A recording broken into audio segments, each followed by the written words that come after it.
ರೇಣುಕಾಸ್ವಾಮಿ ಕೊಲೆ ಕೇಸ್ನಲ್ಲಿ ಆರೋಪಿಯಾಗಿರುವ ನಟ ದರ್ಶನ್ ಜೈಲಿನಲ್ಲಿದ್ದಾರೆ. ಆದರೆ ಕೊಲೆ ಬಳಿಕ ಹಲವು ಆತ್ಮೀಯ ರಾಜಕಾರಣಿಗಳನ್ನ ಭೇಟಿ ಮಾಡಿದ ವಿಚಾರ ಇದೀಗ ಬಹಿರಂಗವಾಗಿದೆ. ಜೊತೆಗೆ ದರ್ಶನ್ ರಿಲೀಸ್ ವಿಚಾರವಾಗಿ ಕುಟ್ಟುವ ಕಲ್ಲೊಂದು ಭವಿಷ್ಯವನ್ನ ನುಡಿದಿದೆ. ಏನಾ ಭವಿಷ್ಯ? ರಾಜಕಾರಣಿಗಳನ್ನ ದರ್ಶನ್ ಭೇಟಿ ಮಾಡಿದ್ಯಾಕೆ? ಫೋನ್ ಮುಖಾಂತರ ಮಾತನಾಡಿದ್ಯಾಕೆ? ಆ ಬಗ್ಗೆ ಡೀಟೇಲ್ಸ್ ಇಲ್ಲಿ ಬರ್ತಿದೆ ನೋಡಿ. ಕೊಲೆ ಬಳಿಕ ಆಪ್ತ ರಾಜಕಾರಣಿಗಳಿಗೆ ದರ್ಶನ್ ಕಾಲ್. ಎಫ್ಎಸ್ಎಲ್ ವರದಿಯಲ್ಲಿ ಭೂಪತಿ ಕಳ್ಳಾಟ ಬಯಲು. ಚಿತ್ರದುರ್ಗದ ರೇಣುಕಾಸ್ವಾಮಿ ಹತ್ಯೆ ಮಾಡಿದ ಬಳಿಕ ಆರೋಪಿಗಳು ತಪ್ಪಿಸಿಕೊಳ್ಳೋದಕ್ಕೆ ಒಂದೆರಡು ಪ್ಲಾನ್ ಮಾಡಿಲ್ಲ. ಮನೆಯಲ್ಲಿ ಇರೋ ಸಿಸಿಟಿವಿ ಡಿಲೀಟ್ ಮಾಡೋದ್ರಿಂದ ಹಿಡಿದು ಎಲ್ಲ ಸಾಕ್ಷ್ಯವನ್ನ ನಾಶ ಮಾಡಿದರು. ಆದರೆ ತನಿಖಾಧಿಕಾರಿಗಳು ಅದೆಲ್ಲ ಎಫ್ಎಸ್ಎಲ್ ಮೂಲಕ ರಿಟ್ರೀವ್ ಮಾಡಿಸುವಲ್ಲಿ ಯಶಸ್ವಿಯಾಗಿದ್ದಾರೆ. ರೇಣುಕಾಸ್ವಾಮಿ ಕೊಲೆ ಕೇಸ್ನಿಂದ ತಪ್ಪಿಸಿಕೊಳ್ಳೋದಕ್ಕೆ ರಾಜಕಾರಣಿಗಳಿಗೆಲ್ಲ ಕರೆ ಮಾಡಿದ್ರಂತೆ ದರ್ಶನ್. ಬೆಂಗಳೂರಿನಿಂದ ಮೈಸೂರಿಗೆ ಡೆವಿಲ್ ಚಿತ್ರದ ಚಿತ್ರೀಕರಣಕ್ಕೆ ತೆರಳುವಾಗ ಕೆಲವೊಂದು ರಾಜಕಾರಣಿಗಳ ಸಹಾಯವನ್ನು ಬಯಸಿ ಕಾಲ್ ಮಾಡಿದ್ರಂತೆ. ಅದಕ್ಕಾಗಿಯೇ ವಾಟ್ಸಪ್ ಕಾಲ್ ಮೂಲಕ ಮಾತನಾಡಿ ಹೆಲ್ಪ್ ಕೇಳಿದ್ರು ಅನ್ನೋ ವಿಷಯ ಎಫ್ಎಸ್ಎಲ್ ರಿಪೋರ್ಟ್ನಲ್ಲಿ ಬಹಿರಂಗವಾಗಿದೆ. ರಾಜಕಾರಣಿಗಳಿಗೆ ಕಾಲ್ ಮಾಡಿ ಬಳಿಕ ಎಲ್ಲವನ್ನೂ ಡಿಲೀಟ್ ಮಾಡಿದ್ದಾರೆ.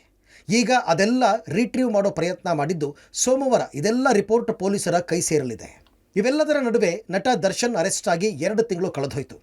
ಪರಪ್ಪನ ಅಗ್ರಹಾರ ಜೈಲಿನಲ್ಲಿರುವ ನಟ ದರ್ಶನ್ ಸಾಮಾನ್ಯ ವಿಚಾರಣಾ ಖೈದಿಯಂತೆ ಕಾಲ ಕಳೀತಾ ಇದ್ದಾರೆ. ಜೈಲಿನಲ್ಲಿರುವ ಪುಸ್ತಕವನ್ನು ಓದಿಕೊಂಡು ಇದ್ದಾರೆ. ಜೈಲೂಟದಿಂದ ಅನಾರೋಗ್ಯಕ್ಕೆ ಕಾರಣವಾಗ್ತಾ ಇದೆ ಅಂತ ಮನೆ ಊಟಕ್ಕೆ ವ್ಯವಸ್ಥೆ ಮಾಡಿಕೊಡುವಂತೆ ದರ್ಶನ್ ಕೋರ್ಟ್ ಮೊರೆ ಹೋಗಿದ್ರು. ಕೋರ್ಟ್ ಮನೆಯೂಟಕ್ಕೆ ಅನುಮತಿ ಕೊಡಲು ನಿರಾಕರಿಸಿದ್ರಿಂದ ಬೇರೆ ಏನೇ ಪ್ರಯತ್ನ ಮಾಡಿದ್ರೂ ವ್ಯರ್ಥ ಅಂತ ಅರಿತಿದ್ದಾರೆ. 2 ತಿಂಗಳಲ್ಲಿ ದರ್ಶನ್ ರಿಲೀಸ್ ಆಗ್ತಾರಾ? ಅರ್ಚಕನ ಮಗಳಿಂದ ಕುಟ್ಟುವ ಕಲ್ಲು ಭವಿಷ್ಯ. ಎಸ್, ಕಳೆದ 50 ದಿನಗಳಿಂದ ಪರಪ್ಪನ ಅಗ್ರಹಾರ ಜೈಲಿನಲ್ಲಿರುವ ದರ್ಶನ್ ಬಗ್ಗೆ ಬೆಂಗಳೂರಿನ ಬಾಪೂಜಿ ನಗರದ ಓಂ ಶಕ್ತಿ ಶಾರದಾಂಬೆ ದೇವಿಯ ಅರ್ಚಕನ ಮಗಳು ಭವಿಷ್ಯ ನುಡಿದಿದ್ದಾರೆ. ಕುಟ್ಟೋ ಕಲ್ಲಿನಿಂದ ಭವಿಷ್ಯ ಬರೆದಿದ್ದು ದರ್ಶನ್ 2 ತಿಂಗಳಲ್ಲಿ ಹೊರಬರ್ತಾರೆ ಅಂತ ಭವಿಷ್ಯ ನುಡಿದಿದ್ದಾರೆ. ದರ್ಶನ್ಗೆ ಸ್ತ್ರೀ ದೋಷ, ಸರ್ಪ ದೋಷವಿದೆ, ಗುರುಬಲ ಇಲ್ಲ, ಗ್ರಹಗತಿಗಳು ಸರಿಯಿಲ್ಲ, ಸದ್ಯಕ್ಕೆ ಜೈಲಿಂದ ಹೊರಬರಲ್ಲ, ಇನ್ನೆರಡು ತಿಂಗಳಲ್ಲಿ ಹೊರಬರ್ತಾರೆ ಅಂತ ಭವಿಷ್ಯ ನುಡಿದಿದ್ದಾರೆ. ಇವತ್ತಿನ ಒಳಗಾಗದೆ ಯಾವ ಬಿಡುಗಡೆ ಆಗ್ತಾರೆ ಅಂತನಾ? ಅವಂದು ಟೈಮ್ ಸರಿ ಇಲ್ವಂತೆ, ಅವಂದು ಮೀನರಾಶಿ ಆಗಿರೋದಕ್ಕೆ ಅವಂದು ಗ್ರಹಗತಿಗಳು ಸರಿ ಇಲ್ಲ. ಇಲ್ಲಾಂದಿದ್ರೆ ವಿಶ್ವಕ್ಕೆ ಯಾವ ಒಂದು ಬಿಡುಗಡೆ ಆಗಿರೋನಂತೆ 15 ದಿನದಲ್ಲಿ. ಈಗ ಸಾಕ್ಷ್ಯಗಳೆಲ್ಲ ತುಂಬಾನೇ ಸಹಕಾರ ಮಾಡವ್ರೆ.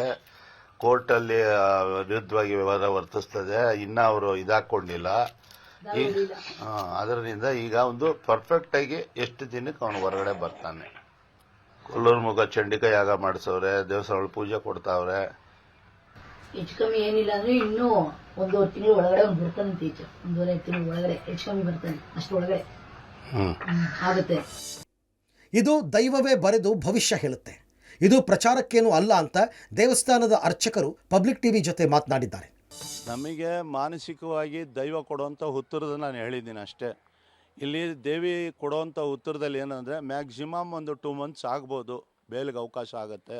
ಮತ್ತು ಈ ಥರ ಗ್ರಹಗತಿಗಳೆಲ್ಲ ಕ್ರೂರತೆ ಇರೋದ್ರಿಂದ ಸರ್ಪದೋಷ ಇಷ್ಟೆಲ್ಲ ಇದೆ ಅವರಿಗೆ. ಒಂದು ಉತ್ತಮವಾದ ಸಂದೇಶನ ದೇವಿ ಬಳಿ ತಿಳ್ಕೊಳ್ಬೇಕು ಅನ್ನೋ ಉದ್ದೇಶದಿಂದ ನಾನು ಓದ್ನೇವೇನ ಯಾರ ಒತ್ತಾಯಕ್ಕಾಗಲಿ ಯಾರ ವಿಚಾರಕ್ಕಾಗಲಿ ನಾನು ಇದನ್ನು ತಗೊಳ್ಳಿಲ್ಲ.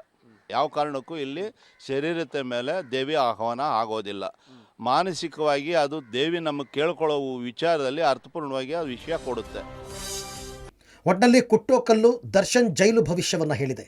ಇದು ನಿಜವಾಗುತ್ತಾ? ಕಾದು ನೋಡಬೇಕಿದೆ. ಈ ಮಧ್ಯೆ ದರ್ಶನ್ ಆಪ್ತ ಶಾಸಕರಿಗೆ ಢವಢವ ಶುರುವಾಗಿದೆ. ಪೊಲೀಸರು ಅವರನ್ನೂ ವಿಚಾರಣೆಗೆ ಒಳಪಡಿಸ್ತಾರಾ ಅನ್ನೋದು ಸದ್ಯದ ಕುತೂಹಲ. ಪ್ರಕಾಶ್ ಜೊತೆ Nagesh, crime bureau, public TV, Bengaluru.